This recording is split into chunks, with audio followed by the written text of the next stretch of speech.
वैदिक काल में गुरु शिष्यों को यज्ञ के पास शिक्षा देते। हाँ, कृपया हमें इसके बारे में और बताएं। अवश्य। तो चलिए आज चलते हैं टाइम में थोड़ा पीछे और समझते हैं प्राचीन भारत की जड़ों को। अरे घबराइए नहीं, ये कोई बोरिंग हिस्ट्री क्लास नहीं होने वाली। ये हैं वैदिक सभ्यता पर हमारे अपने विजुअल नोट्स, एकदम आसान भाषा में, स्लाइड दर स्लाइड। तो तैयार हैं सफर के लिए? चलिए शुरू करते हैं। तो आज हम क्या क्या देखने वाले हैं? देखिए, हमने इस सफर को 6 हिस्सों में बांटा है। पहले एक इंट्रोडक्शन होगा, फिर देखेंगे कि उनका शासन कैसा था, समाज और धर्म कैसा था। उसके बाद आएगी उनकी इकोनॉमी और फिलॉसफी की बात, और आखिर में हम बात करेंगे नदियों, देवताओं और उस विरासत की जो आज भी हमारे साथ है। तो ये है हमारा आज का रोड मैप। चलिए पहला पड़ाव शुरू करते हैं। देखिए, किसी भी सभ्यता को समझना होना तो सबसे पहले उसकी टाइमलाइन पता होनी चाहिए। तो वैदिक पीरियड को हम मोटे तौर पे 2 हिस्सों में बांट सकते हैं। पहला ऋग्वैदिक काल, जो करीब 1500 से 1000 BCE तक चला, और दूसरा उत्तर वैदिक काल, जो 1000 से 600 BCE तक। बस यही टाइम फ्रेम है जिसमें हम आज की पूरी कहानी को देखेंगे। ठीक है, तो टाइमलाइन सेट हो गई। अब आते हैं अपने पहले सेक्शन पर, वैदिक सभ्यता का एक छोटा सा इंट्रोडक्शन। सबसे पहला और सबसे बड़ा सवाल, आखिर ये आर्य थे कौन? कैसी थी उनकी दुनिया? चलो पता लगाते हैं। तो जरा सोचिए, शुरुआती आर्य जो थे वो आज के पंजाब और अफगानिस्तान वाले इलाके में आकर बस रहे थे। अच्छा, एक मशहूर स्कॉलर थे मैक्स मूलर। उनकी थ्योरी कहती है कि ये लोग सेंट्रल एशिया से आए थे। और हाँ, ये कोई बड़े बड़े शहर बसाने वाले लोग नहीं थे। इनकी सभ्यता पूरी तरह से एक ग्रामीण सभ्यता थी, और भाषा वो थी संस्कृत। लेकिन यहाँ एक बहुत बहुत जरूरी बात है जिसे समझना जरूरी है। आर्य शब्द जो है ना, वो किसी रेस के लिए नहीं बल्कि एक लैंग्वेज ग्रुप को दिखाता है। ये छोटा सा पॉइंट पूरी कहानी का नजरिया बदल देता है ना? ओके, तो अब हम ये जान गए हैं कि ये लोग कौन थे और कहाँ से आए थे। तो अगला सवाल क्या है? यही कि ये लोग अपना समाज चलाते कैसे थे, उनका गवर्नेंस, उनका एडमिनिस्ट्रेशन कैसा था ये सब। चलिए उनके पावर स्ट्रक्चर को डिकोड करते हैं।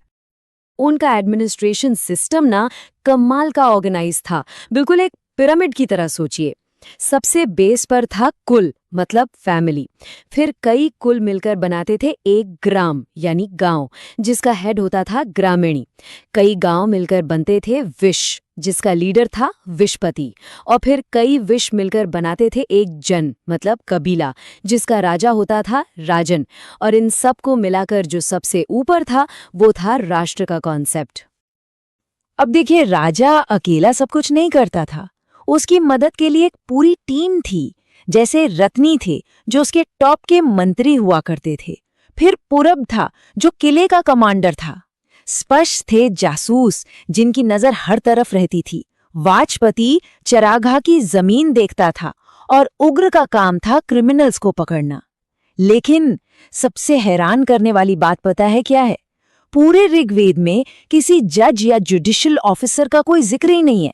तो सवाल ये उठता है कि फिर इंसाफ कैसे होता था? है ना सोचने वाली बात।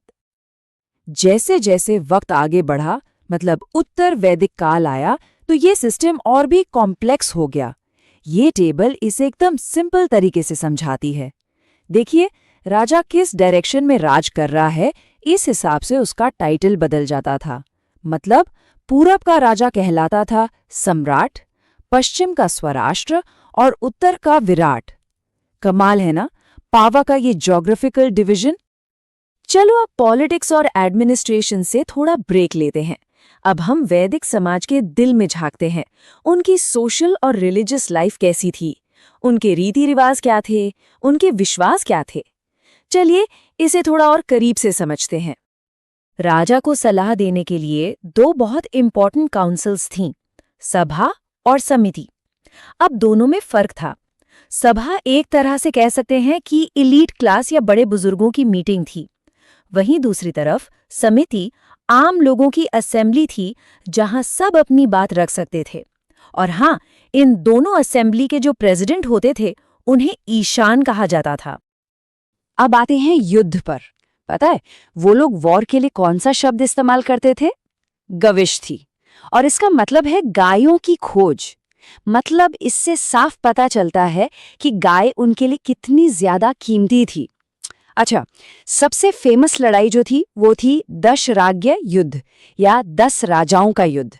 इसका जिक्र ऋग्वेद के 7वें मंडल में मिलता है।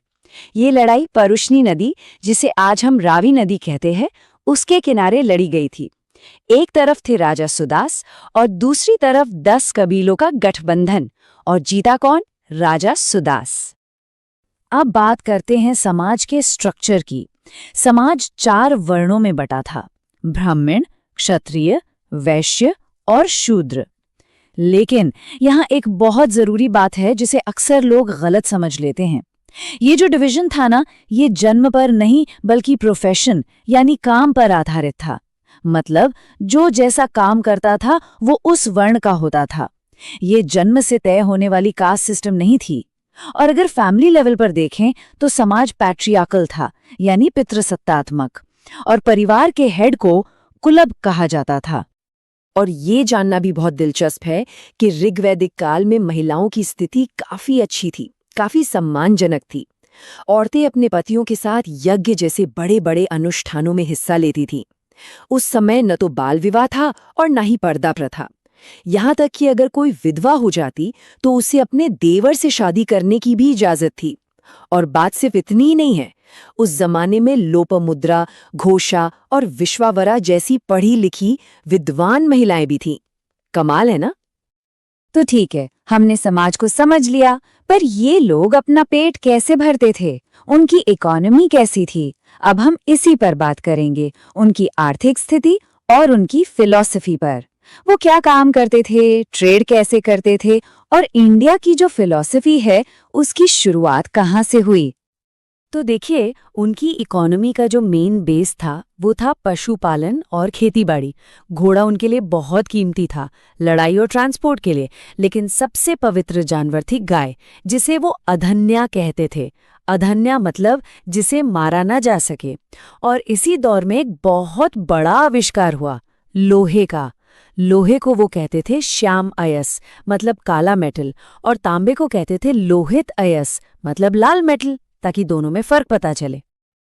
हाँ, और ऐसा नहीं है कि सिर्फ खेती बाड़ी ही थी, ट्रेड भी होता था। जो व्यापारी दूर दूर तक जाते थे उन्हें पणी कहा जाता था। अब क्योंकि उस वक्त सिक्के तो थे नहीं, तो सारा लेन देन बार्टर सिस्टम से होता था।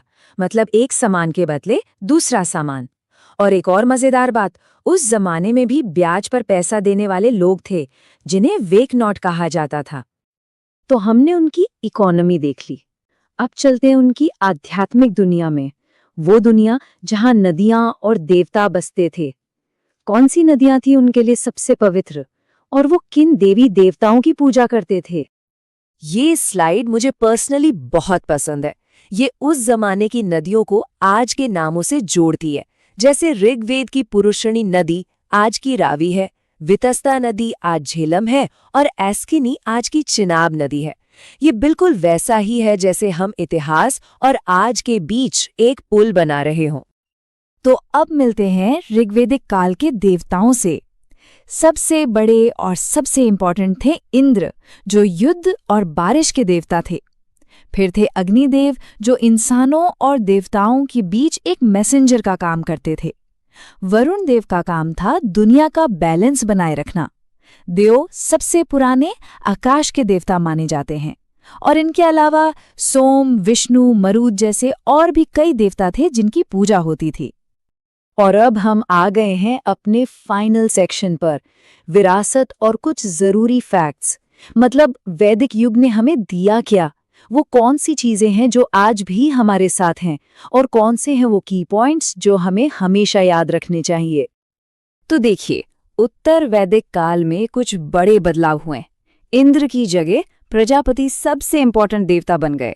निष्क और शतमान जैसे करेंसी यूनिट्स तो थे, पर अभी भी प्रॉपर सिक्कों का कोई सबूत नहीं मिलता। इंडिया की सबसे पुरानी फिलॉसफी सांख्य दर्शन की जड़ें भी इसी दौर में है। और हाँ, हम सबका जाना पहचाना गायत्री मंत्र, जिसे विश्वामित्र ने लिखा था, वो सवित्र देवता के लिए है। सत्यमेव जयते, मतलब सत्य की ही हमेशा जीत होती है। हम सब ये जानते हैं, ये हमारे देश का नेशनल मोटो है और ये लिया गया है मुंडक उपनिषद से। लेकिन एक और कमाल की बात पता है, इसी उपनिषद में यज्ञ और कर्मकांडों की तुलना एक टूटी हुई नाव से की गई है। मतलब वो ये कह रहे हैं कि सिर्फ रस्मों रिवाजों से पार नहीं पाया जा सकता, असली रास्ता तो ज्ञान का है। कितनी गहरी बात है। और आखिर में कुछ कल्चरल माइलस्टोन्स पर एक नज़र।